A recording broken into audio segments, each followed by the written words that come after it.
우리 에베소서 말씀 같이 보겠습니다. 에베소서 1장 1절에서 14절까지예요. 한 절씩 교독하겠습니다. 하나님의 뜻으로 말미암아 그리스도 예수의 사도된 바울은 에베소에 있는 성도들과 그리스도 예수 안에 있는 신실한 자들에게 편지하노니 하나님 우리 아버지와 주 예수 그리스도로부터 은혜와 평강이 너희에게 있을지어다.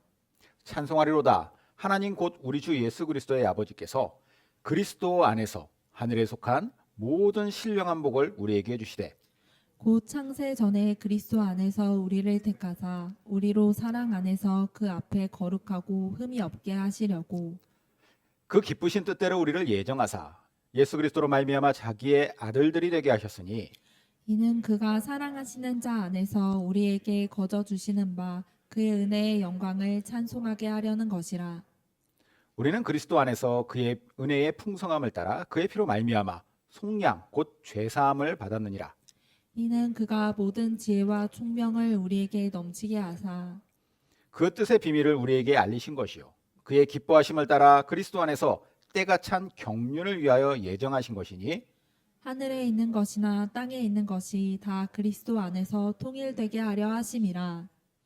모든 일을 그의 뜻의 결정대로 일하시는 이의 계획을 따라 우리가 예정을 입어 그 안에서 기업이 되었으니 이는 우리가 그리스도 안에서 전부터 바라던 그의 영광의 찬송이 되게 하려 하심이라.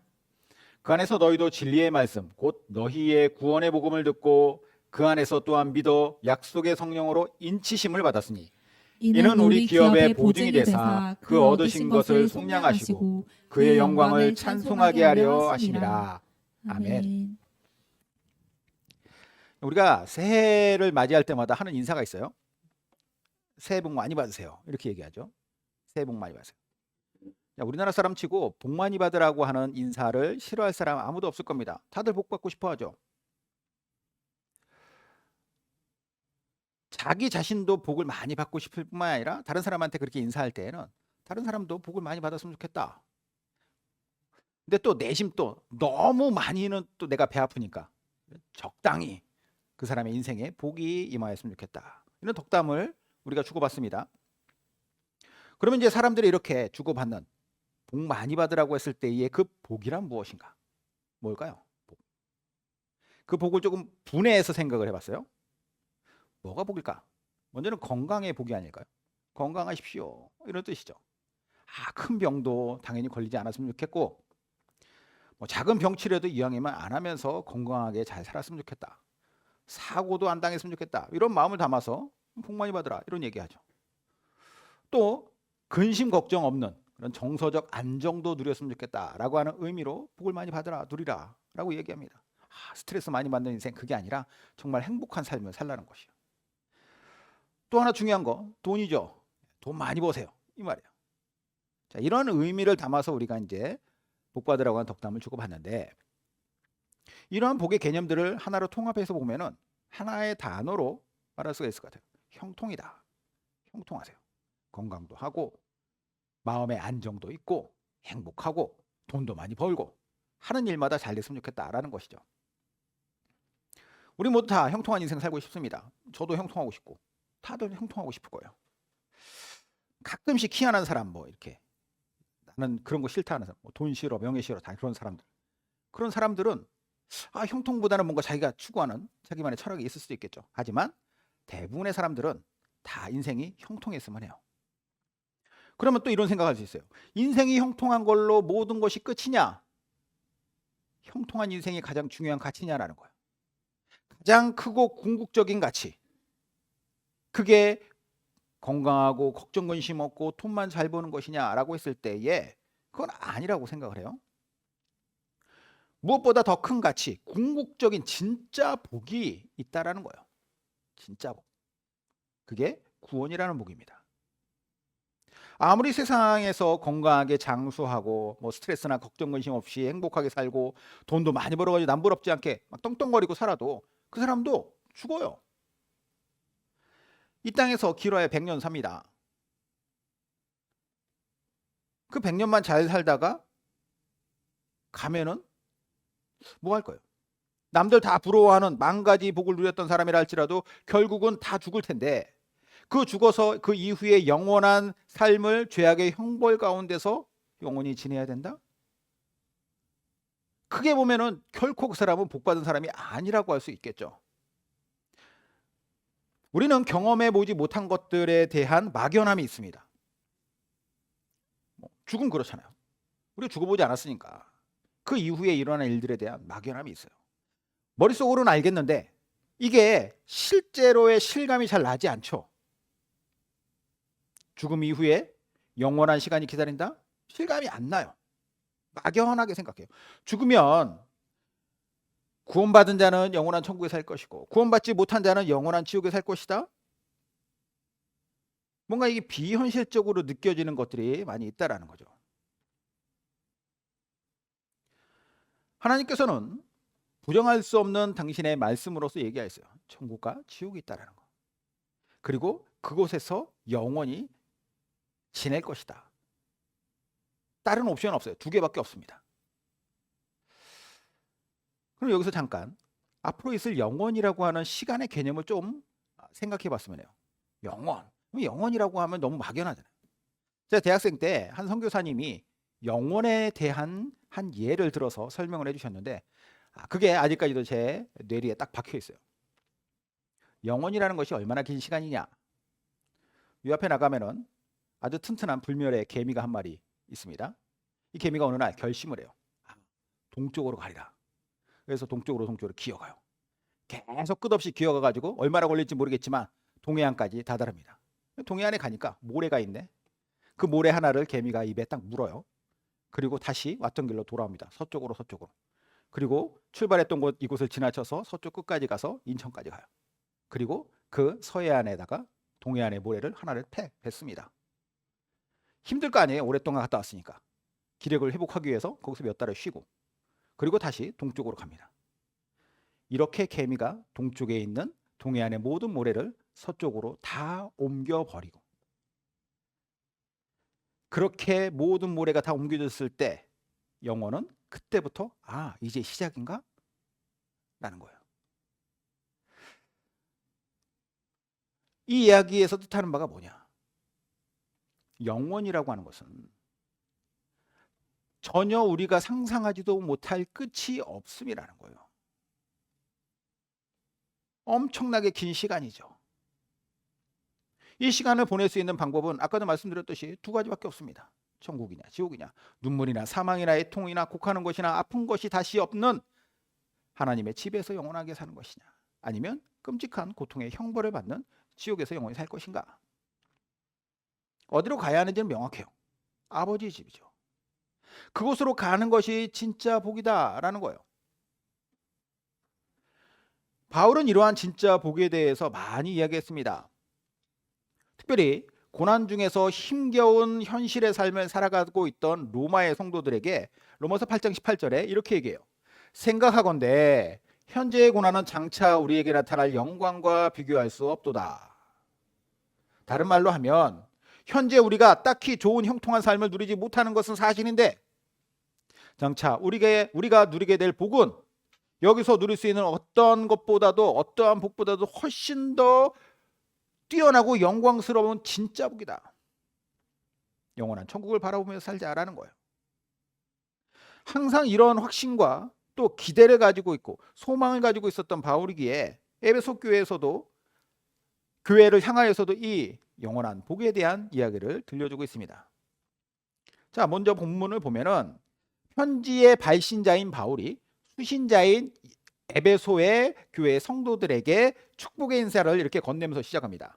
하나님의 뜻으로 말미암아 그리스도 예수의 사도된 바울은, 자, 내가 보낸다라는 거예요.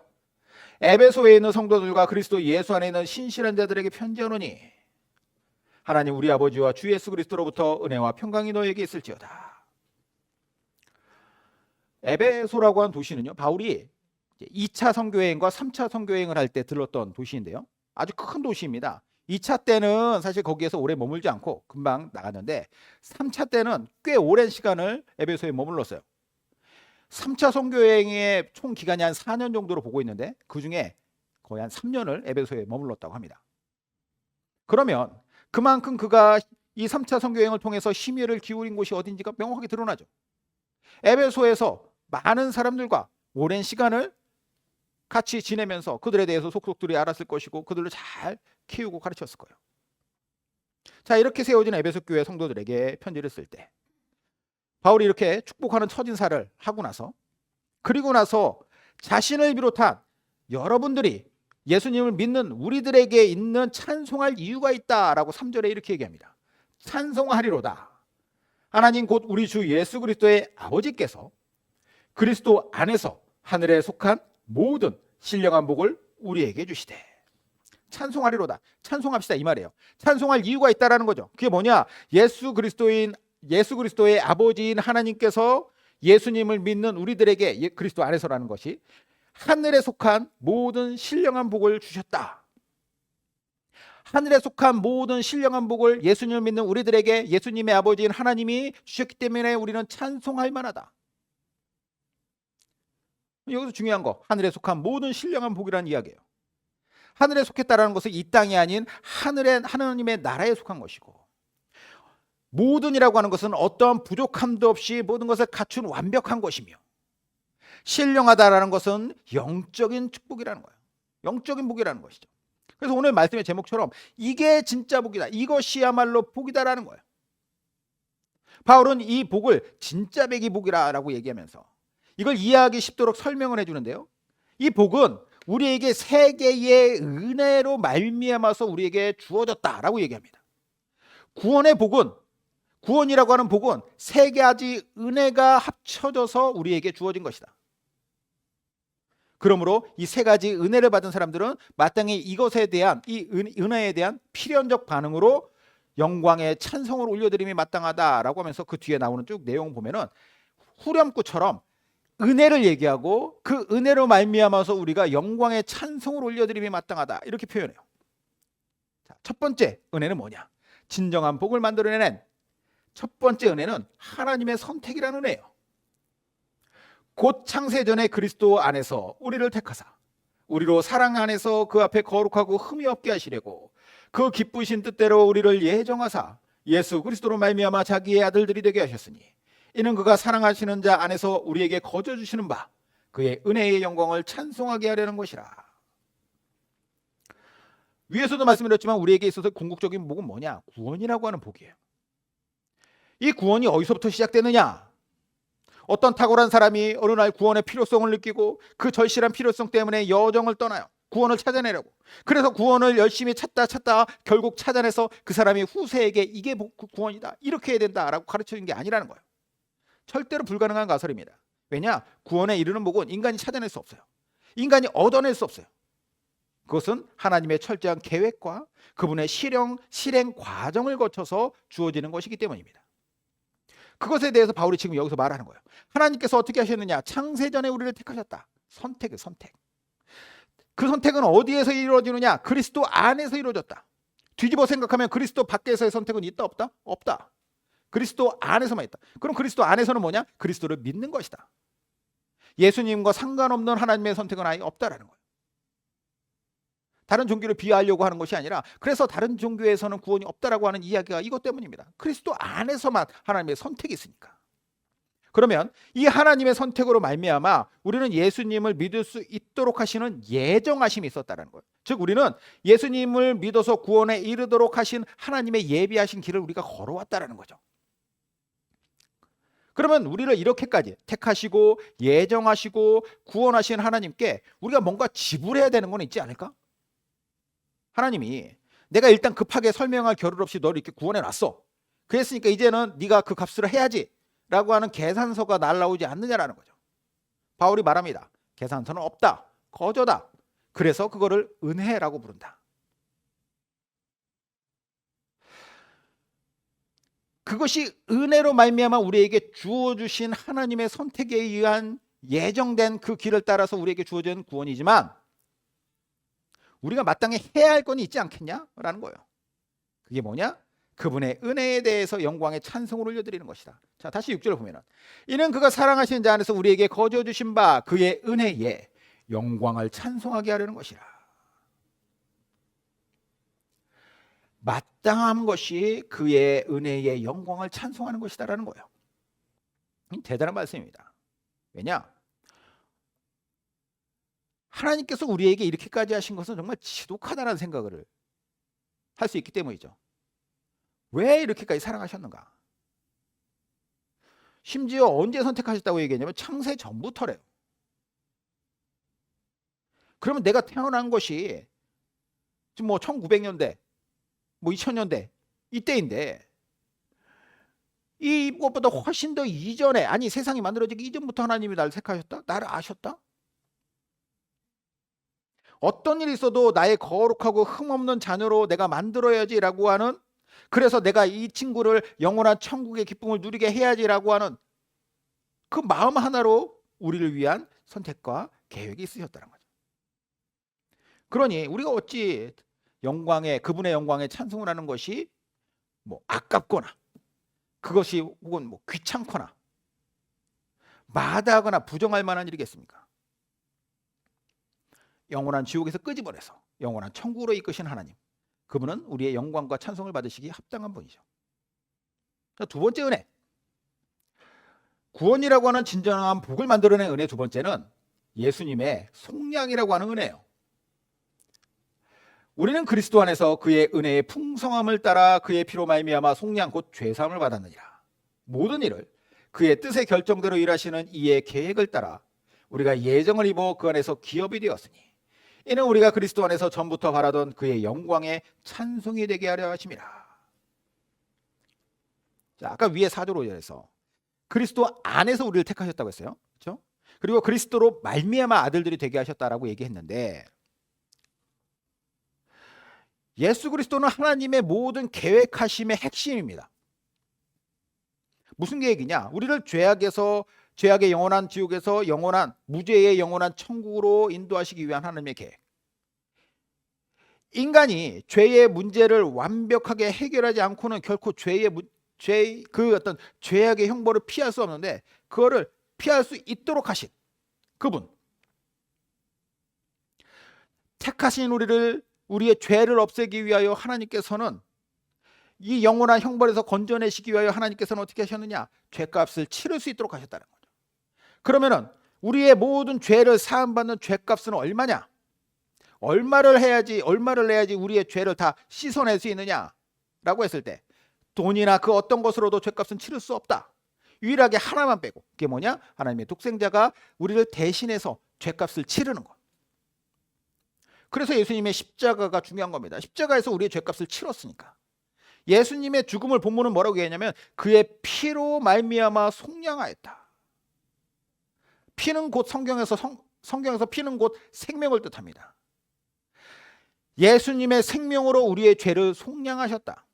속량이라고 하는 단어, 아폴리트로시스라고 하는 단어인데, 이 아폴리트로시스는 원래 노예 시장에서 사용하는 단어예요. 노예가 이렇게 철장에 다 갇혀 있습니다. 그럼 그 노예를 누군가 이제 와가지고 노예를 사기 위해서 구매자가 오죠.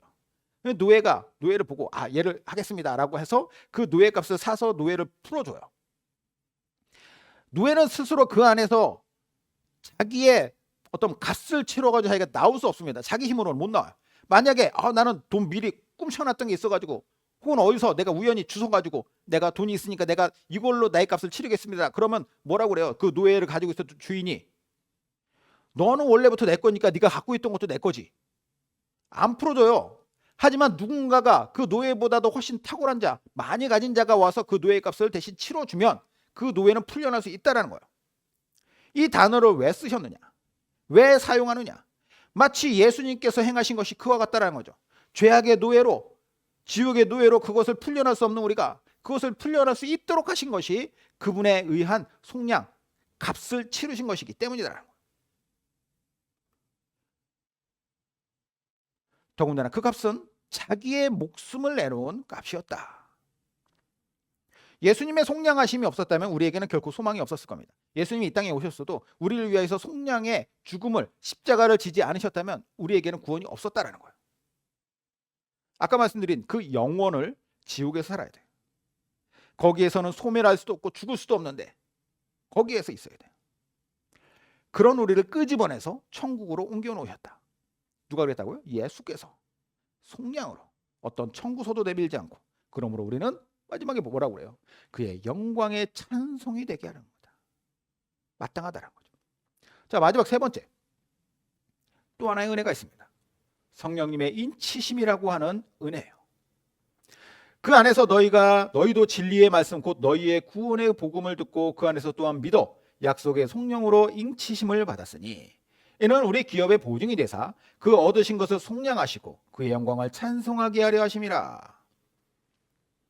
하나님의 선택에 예수 그리스도의 속량하신 은혜로 말미암아 우리는 구원을 받았는데 혹시 우리가 이 구원을 잃어버리거나 혹은 자격이 박탈되진 않을까? 이런 고민 안 해보셨어요? 예전에 저는 이런 고민 많이 했었는데 어느 날은 마음에 깊은 감동과 은혜가 있어. 천국에 빨리 가고 싶다. 예수님 만나면 내가 얼마나 기쁠까? 이런 생각을 할 수도 있지만 또 어떤 때는 내 자신이 너무 초라하고 쓰레기 같은 거야. 내 죄악 이 상태로 과연 주님께서 나를 쳐다보기나 하실까? 딱 갔는데 주님 부르는데 또 누구냐 이렇게 하지는 않을까? 이런 두려움, 구원의 확신이 흔들릴 때도 있는 것이죠. 그러나 이제 이것이 나중에 정리가 되고 내 안에 성령님께서 역사하신다는 그 사실 앞에서 내가 이것을 확신을 갖게 된 것이지만 어쨌든 많은 사람들이 구원의 확신이 흔들려요. 사람들은 누구나 업앤다운이 있기 때문이죠. 맨날 하나님 앞에서 당당하거나 은혜가 충만하지는 않다라는 거예요.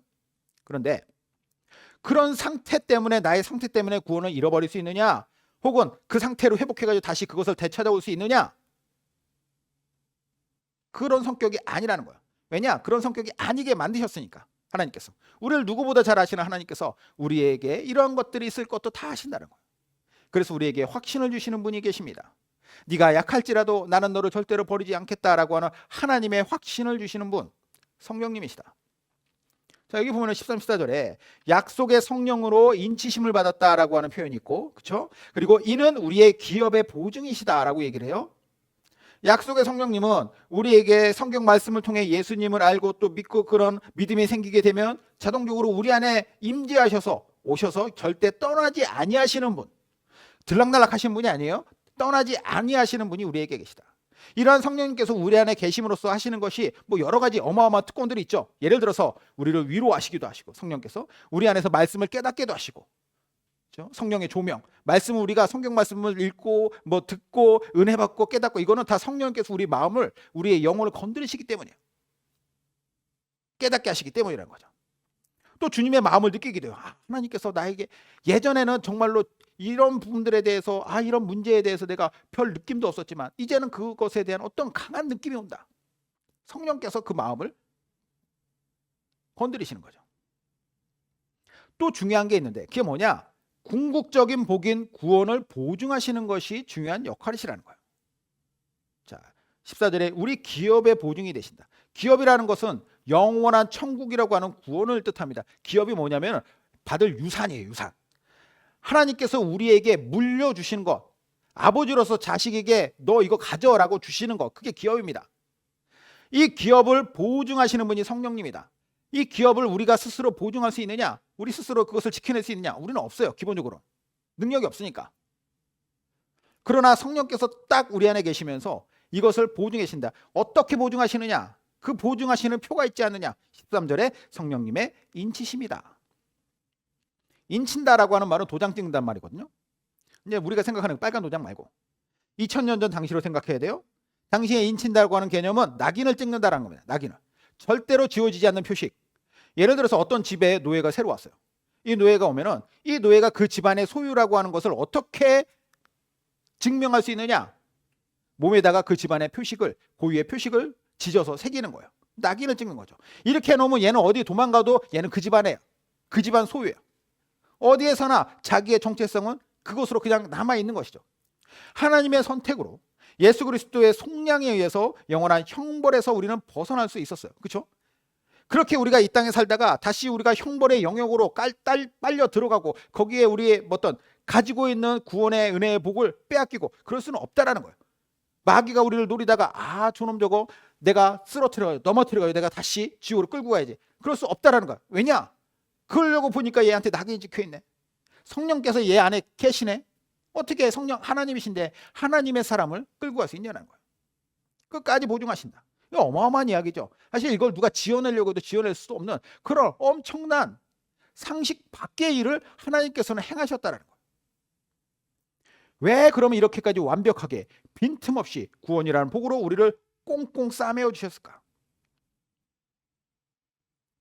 그것은 유일하게 설명할 수 있는 방법은 뭐냐? 하나님의 사랑이라는 거예요. 사랑받기 때문에, 사랑하니까 그렇게 하셨다는 거죠. 왜 이렇게 사랑하십니까? 그건 내 마음이다라는 거예요. 그러므로 또다시 반복되는 거. 14절 마지막에 뭐라고 그래? 그의 영광을 찬송하게. 네가 나의 영광을 찬송하는 걸로 나는 만족한다라는 거죠.